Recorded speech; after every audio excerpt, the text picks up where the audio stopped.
Boom shakalaka, what's going on YouTube? The worst reviewer the mankind ever known, ever, is back with his top 10 fall and autumn list.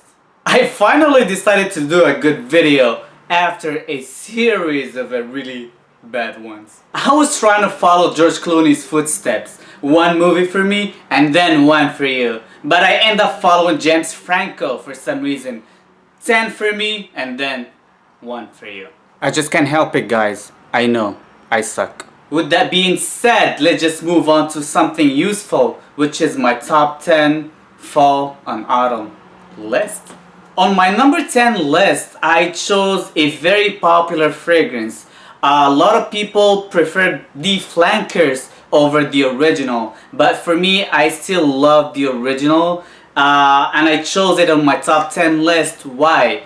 Because I think it's a little denser, a little thicker, and it would resist the cooler months. And this fragrance is gonna be none other than Allure Homme, the original. On my number 9 spot, I chose a fragrance that I think it is great, especially for a night out scenario. It's got a very nice sillage that really travels with the air, especially when it's a bit windy or a little cooler outside. It's too bad it's not very famous in the community, even though it's very conveniently priced. I don't even know if it's a niche or a designer, but who cares? As long as it smells great, that's all it matters to me. And that fragrance is gonna be none other than Christian Scent, New York. It is very powdery, so if you're not into powdery fragrances, probably wouldn't like this one. But guess what? It's just a chick magnet. Ladies loves this one, so do yourself a favor and check it out. On my number 8 spot, it's a real chick magnet. On my book, on everybody's book that at least I know of. Anyway, this fragrance, it's very popular, very famous, and if you go out clubbing or just to a bar or something, I'm pretty sure you would sniff it on a lot of people. And that's a big downfall for me, because I just like to be a bit unique and just don't want to smell like everybody else. But I can't deny it, it's just a freaking chick magnet, and chicks adore this fragrance. And this is gonna be La Nuit de l'Homme by YSL. Great fragrance. My number 7 spot, it's a great scent, especially for its price. I personally think it's a niche quality with a designer price, even though it's cheap for a designer by itself. But what can you say? It's a win-win situation. It's good for us, right? This fragrance, you have to be a rose lover to really enjoy it. But I think it's great, and it resembles Red Oud by Montal, which is an expensive alternative for it. And this fragrance is gonna be none other than 24 Platinum. Me and the number 6 spot, we have a good chemistry going on between us. It smells great on my skin, and it gets me a lot of compliments. That's one thing that I guess everybody's looking for, and I just get that from this specific fragrance, and I just think it smells great.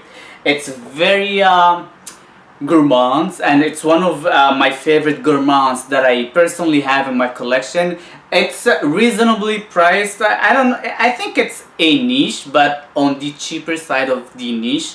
But still smells great. I don't mind that. And this is I Love New York for All. My number 5 spot. It's a fragrance nobody, and I mean nobody, ever talked about, or at least I never seen anybody talked about it but me.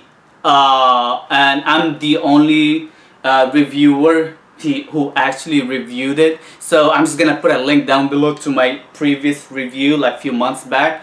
But I think I just kind of think it's a shame, because it is such a great fragrance, and I only have a decant of it so far over here, and this is Majda Bekali, J'ai fait un rêve. such a beautiful scent. If you dislike Fusion Sacré because it's just a bit too sweet for you, I highly recommend this one. It's dark but smells good, because like a lot of dark fragrances, they tend to be like assy smelling fragrances, or like just too dark for a lot of people. But this one is dark, but I don't know, just something about it. It's got the right amount of sweetness with a bit floral aspect with the jasmine, but it's not too jasmine-y, and a lot of saffron, spices, woods. It just smells phenomenal, and I personally think one of the best fragrances for the fall, because it just resembles fall to me for some reason. And J'ai fait un rêve, Majda Bakali is gonna take number 5 spot. My number 4 spot. This fragrance, I wear it when I wanna feel like, what's up? So it's such a great fragrance, very classy, and I feel like 5 million bucks every time I wear it for some reason. A lot of people, they have performance issues with it. I get my 8 hours, so I can't really complain much, and it just stays closer to the skin. It's not a very loud fragrance, but it smells phenomenal, and chicks love it. And this is gonna be Tom Ford Oud Wood. Very, very, very nice fragrance that I personally adore. On my number 4 spot. On my number 3 spot, it's a fragrance resembles fall. It's probably, if I didn't have this other two on top of it, that would be the ultimate fall fragrance for me personally, because I just, for some reasons, it just resembles fall. It just tobacco leaves, spices, honey, this and that, and you smell it, and it just goes really well with the cool months when it's a bit cold outside. Even though it's not a really monstrous projection and a longevity, but just freaking works great, and I personally love it, and it's reasonably priced too, which is a good thing. And this is gonna be Chergui by Serge Lutens. Very, very nice fragrance, and it just an ultimate fall scent for me. I personally adore it. My number 2 spot, it's my ultimate sexy fragrance. I think this fragrance, it's very sexy, very aphrodisiac in a way, and they wouldn't lie when they call it aphrodisiac. And by now I'm pretty sure you guys all know which fragrance it is already. It's just 6 in a bottle. Lasts a long time. It stays closer to the skin, but very, very, very nice. Highly recommended fragrance if you're going out on a date, because you would smell great. I can guarantee that. And that would be, I can get closer than that, and that would be Back to Black on my number 2 spot. My number 1, the holy grail of Julien's collection for 2014 for fall and autumn this year. It was a recent acquisition of mine that I was really blown away by it. It's just a masterpiece. It's a very expensive fragrance, and I just got it on a very awesomely good deal.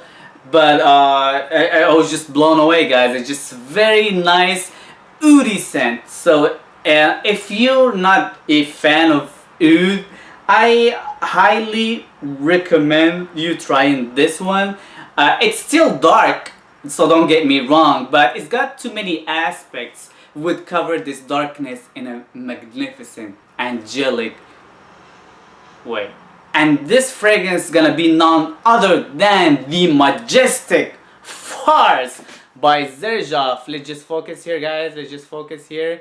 Pretty bottle too. I love Farce, guys. I haven't actually worn it outside of testing yet, but probably I'm just gonna do that over this weekend. But I worn it a couple of times at home just to check it out and to enjoy it right before I go to sleep. Very nice scent. I highly recommend it. and this is pretty much my top 10 fall and autumn list for this year. If you guys like my list, please just give me thumbs up. I have had enough thumbs down, especially over my videos from last week. So thank you guys anyway. I still love you. And please don't forget to rate, comment, and subscribe for more videos and more sketches probably. And thank you guys, and peace.